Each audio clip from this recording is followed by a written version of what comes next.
Alors, pour Vox Pop Montréal, on est présentement avec Yuri de Bonjour Brumaire. Ça va bien, Yuri? Bien, super, tout bien, et toi? Oui.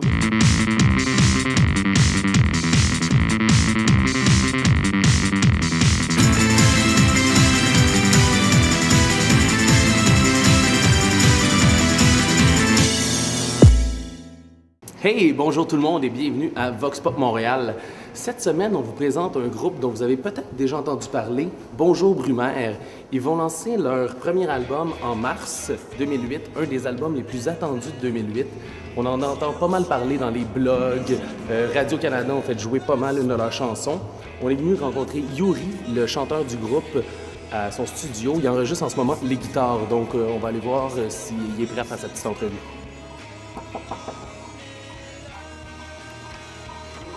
Yuri! Ça va bien? Ça va bien, toi? Super bien, là. Alors, tu nous aides? Allez, Qui tremble et dis-moi que la rue fera comme bon lui semble.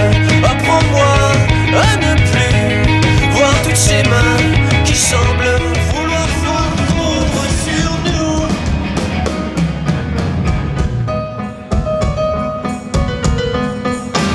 Car chaque fois qu'on plaide en demi-teinte, car chaque soir n'efface pas les étreintes.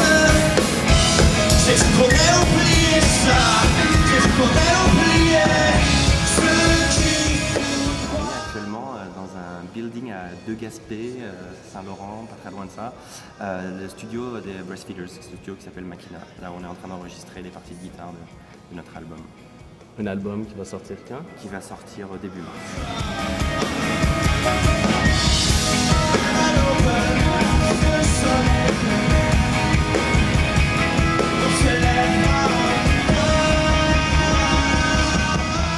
Là, il y a comme un petit buzz qui vous entoure en ce moment. Hein? Les blogs, l'élite radio-canadienne, tous ces petits trucs-là, là, on sent que ça grouille un peu.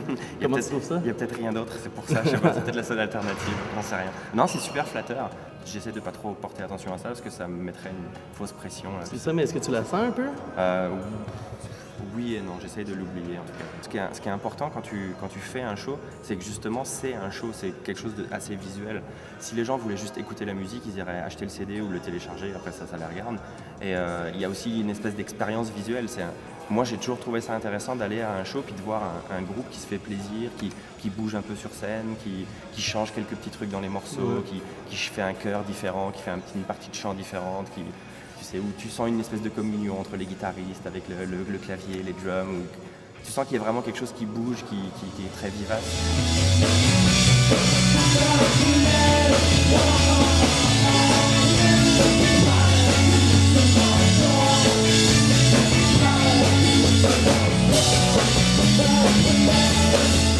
Parlons de toi un peu. Ouais, T'es un exilé français. exactement. Ça fait 2 ans que j'habite ici.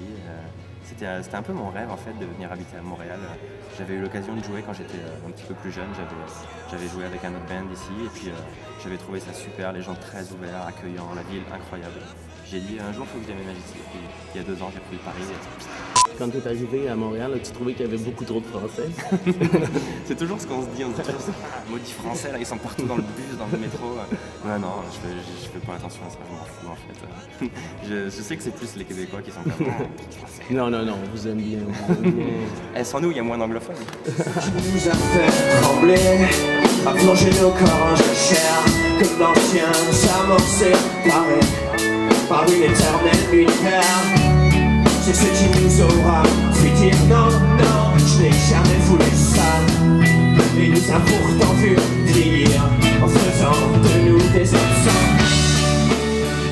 Vu qu'on a un Français avec nous, on va se prendre un peu pour tout le monde en parle, si on va faire une entrevue français. De quoi tu t'ennuies le plus? Ça peut être gastronomique, les baguettes. Les baguettes. Je sais que c'est un cliché, mais c'est pas, je sais pas pourquoi, ça a beau être des boulangers français, je sais pas si les produits, la farine ou tout ce qu'ils mettent dedans, c'est pas exactement la même chose. De quoi tu t'ennuies le moins? Les conducteurs, Ah? les gens conduisent très mal à Paris. Est-ce que t'es un de ces Français qui rit de l'accent québécois? Je suis arrivé ici en me disant oh mon Dieu c'est terrible. Et aussi en me disant, j'aurai jamais de blonde québécoise. Et j'utiliserai jamais le mot blonde. Et là, t'as une Et blonde. là, j'ai une blonde québécoise et je dis le mot blonde. Le hockey, pour toi, c'est quoi? C'est quand tu respires mal et que tu fais... Honnêtement, je comprends pas les règles. Les mecs du band essayent de m'expliquer, mais à chaque fois, je suis comme... Ça va trop vite pour moi, je vois pas les trucs passer. T'es plus grosse tin can de 50 ou bien un petit pastis? Je suis pas pastis parce que c'est pas bon pour le cœur, donc... Bon, alors, Jerry, faut ce qu'il faut, hein? On t'a amené un cadeau. Alors, tiens. Ouais, c'est fou. C'est un beau cadeau. Allez, on se fait un petit verre.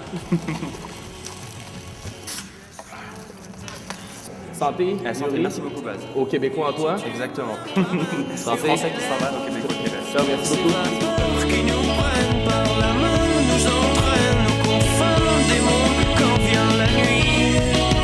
Tu es fou et ce monstre emporte tout. Et voilà, chers auditeurs, c'était tout pour cette semaine. Alors, surveillez Bonjour Brumaire. Ça va probablement faire beaucoup de bruit avec leur lancement d'album. Alors, sinon, les événements à ne pas manquer, ben nous autres, c'est clair qu'on est au Sharp à Loft.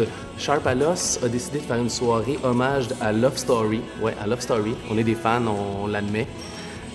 Ça va se passer samedi au Zoo Bizarre, le 24. Donc, c'est un rendez-vous. Sinon, ben nous autres, on va peut-être se croiser à MIA le 26. Ciao!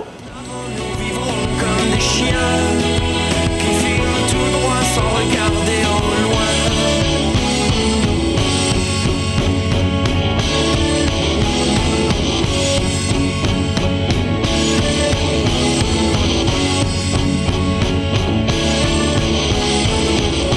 D'habitude, c'est 5 heures au moins.